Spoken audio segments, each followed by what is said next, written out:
Welcome to the deep dive. Today, we're looking at a proposal from Donald Trump that, on the surface, sounds, well, deceptively simple. The idea is that the United States can pay down its massive national debt, mainly by using revenue from tariffs on imported goods. It's a very powerful political promise, isn't it? You get to solve this huge, painful problem, but you don't have to ask your own citizens for any sacrifice. Right. The message is, we'll just make others pay. Exactly. But once you look at the actual mechanics of economics and trade, you realize you have to get past the rhetoric. And that's our mission for this deep dive. We're putting this idea under the microscope. We have to. So that you, the listener, can understand if this is actually a viable plan or if it's just a really effective slogan. We're going to assess its efficacy and its likely consequences. And we'll break this down into three parts. First, we'll start with just the raw numbers, the huge gap between the size of the debt and any realistic tariff revenue. Then second, we'll look at the history. Why did advanced economies stop using tariffs as a main revenue source? And who really ends up paying for them today? And finally, we'll get into the ripple effects, things like inflation and the paralysis that trade uncertainty can cause for economic growth, which, brings us right back to the real drivers of the debt. So let's jump right into that first section, because the moment you bring a calculator into the conversation, the proposal hits its first. I mean, it's an overwhelming obstacle. It really is. This is a classic David versus Goliath situation. Except Goliath is, 1,000 times bigger than David here? Something like that. We really have to start with the official figures to set the context. Okay. So, data from the U.S. Treasury confirms that the U.S. national public debt is now over $34 trillion. 34 trillion with a T. It's a number so large it's hard to even visualize. It almost loses its meaning. To put it in perspective for you, that's more than $100,000 for every single person in the country. And it's larger than the entire GDP of China. The world's second biggest economy. The scale is it's staggering. And crucially, that number is still climbing fast. The annual fiscal deficit, that's the amount we're adding to the pile each year. The new debt. The new debt, yes. It's estimated to be around $1.7 trillion just for fiscal year 2024. So it's not just about the huge pile of debt we already have, it's about the faucet that's still running, pouring more on top. Exactly. And that $1.7 trillion is the immediate problem. If tariffs are going to solve anything, they first have to plug that hole. Okay, so that's Goliath. Now let's talk about David. The absolute peak historical revenue we've ever collected from tariffs. We have really good data for this. During the most intense period of the recent trade conflicts, 2018 and 2019, the U.S. put on a lot of new tariffs. And hit record collection levels? Record levels. And the total annual revenue generated from all of those tariffs was between, say, 70 and $80 billion. 80 billion. That was the absolute max we achieved. That's the high water mark. Okay, so let's unpack this disparity, because this is really where the whole idea starts to fall apart. We have a $34 trillion debt. A $1.7 trillion annual deficit. And a peak tariff collection of 80 billion. The comparison is really the aha moment. That record-setting $80 billion. It covers less than 0.25% of the total debt. Less than 1/4%. It's a drop in an ocean, a tiny drop. So to actually pay off the 34 trillion in debt, we need to collect that 80 billion every single year for more than 400 years? And that's assuming we stop adding to the debt today and never pay a single cent of interest, which is, impossible. Right. But let's just focus on the annual deficit, the immediate problem. That 80 billion only covers about 4 to 5% of the current 1.7 trillion shortfall. Wait, hold on. So even if we went all in on protectionism and somehow managed to multiply our peak tariff revenue by, say, 5 times? Which would be an enormous economy-altering move. We still wouldn't even cover our current annual overspending. Not even close. It just shows you the disproportionality.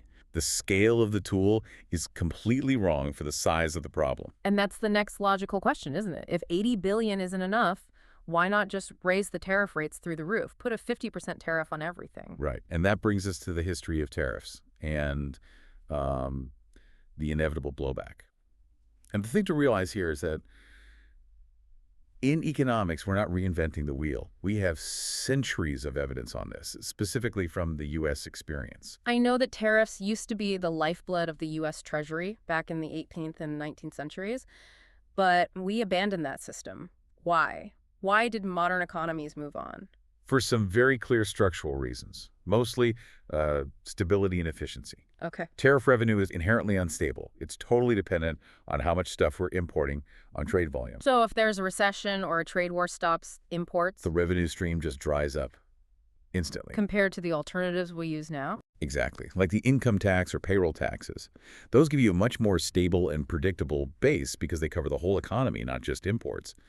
And, they're less distorting. A tariff is a blunt instrument. And this is where it gets really interesting for me, the domino effect. The argument is often that other countries have to sell to the U.S., so they'll just eat the cost. But history suggests not so much. History is not kind to that assumption at all. High tariffs almost always lead to fast and damaging retaliation from other countries. The famous example everyone brings up is the Smoot-Hawley Tariff Act of 1930. Right. The one often blamed for making the Great Depression much, much worse. What did that act show us? It jacked up tariffs on thousands of imported items. And within months, countries all over the world hit back with their own tariffs on American products. U.S. exports just plummeted. Contributing to the economic collapse. A mutually destructive trade war. And we even saw a mini version of this recently, didn't we, during the 2018 trade war? We absolutely did. When the U.S. imposed tariffs, countries like China immediately retaliated. They targeted specific U.S. exports. Like agriculture, right? Soybeans. Soybeans, exactly. Sales fell off a cliff, and it severely hurt American farmers. So while the U.S. Treasury was collecting some revenue on one side, The net effect on the U.S. economy, especially in export-heavy states, was negative. you end up with a much lower net gain than what you see on paper. And this might be the most critical point for you, the listener, to grasp. Who actually pays for the tariff? Proponents say China pays or Mexico pays. Is that true? The U.S. importing company is the one that physically pays the tax at the border. Yeah. But virtually every major economics study from the Federal Reserve to the CBO shows that the economic burden, the actual cost, is largely passed on Who? to domestic U.S. consumers and businesses. How does that work? Is it just a one-to-one markup on the price tag? It's mostly passed through as higher retail prices.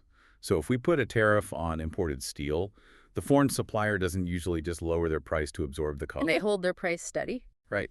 The U.S. importer pays the tariff and then passes that extra cost on to, say, a U.S. car manufacturer. Now that car company has higher costs. Which makes their cars more expensive for Americans to buy and less competitive on the global market. And there you have it. The cost lands on the American consumer. But wait, a proponent might argue that even if the revenue is small, using it to pay down debt improves the country's fiscal health, which ultimately helps consumers more than the price hike hurts them. How do you square that? That's a fair point to raise, but it all comes down to the scale. Back to the numbers. Always. Since the revenue is so tiny, remember, maybe 4% of the deficit, that minor fiscal benefit is completely swamped by the immediate widespread price increases on thousands of goods. So you're basically imposing this kind of hidden, inefficient sales tax on everyone. In return for a negligible change in the country's debt path. So the bottom line is the tariff really just functions as a hidden tax on U.S. households and businesses, and at the same time it sparks trade wars that hurt our own exporters. That is the overwhelming consensus among economists.